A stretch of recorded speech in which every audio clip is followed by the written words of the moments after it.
അവയവങ്ങൾ എല്ലാം ജീവിക്കട്ടെ, സമ്പൂർണ്ണ സൗഖ്യം ഉണ്ടായിടട്ടെ, വിടുതൽ ഉണ്ടാകട്ടെ, എന്നിൽ വിടുതൽ ഉണ്ടാകട്ടെ.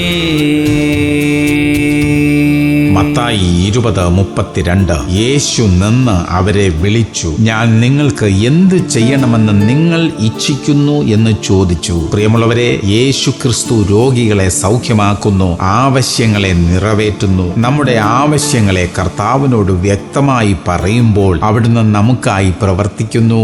ആവശ്യക്കാർ ദൈവത്തോട് സംസാരിക്കണം, ആവശ്യങ്ങളെ പറയണം, വേദനകളെ പങ്കുവയ്ക്കണം. നിശ്ചയമായും ദൈവം നമുക്കായി പരിഹാരം കൽപ്പിക്കും. പ്രാർത്ഥിക്കാം. സ്വർഗീയ പിതാവേ, ഞങ്ങളുടെ വേദനകളെ നീക്കണമേ, രോഗങ്ങളെ നീക്കി ഞങ്ങൾക്ക് സൗഖ്യം തരണമേ അപ്പാ. ഞങ്ങളുടെ വിവിധങ്ങളായ ആവശ്യങ്ങൾക്ക് തക്കതായ പരിഹാരം അങ്ങ് കൽപ്പിക്കണമേ, യേശു ക്രിസ്തുവിന്റെ നാമത്തിൽ തന്നെ. ആമേൻ, ആമേൻ, ആമേൻ.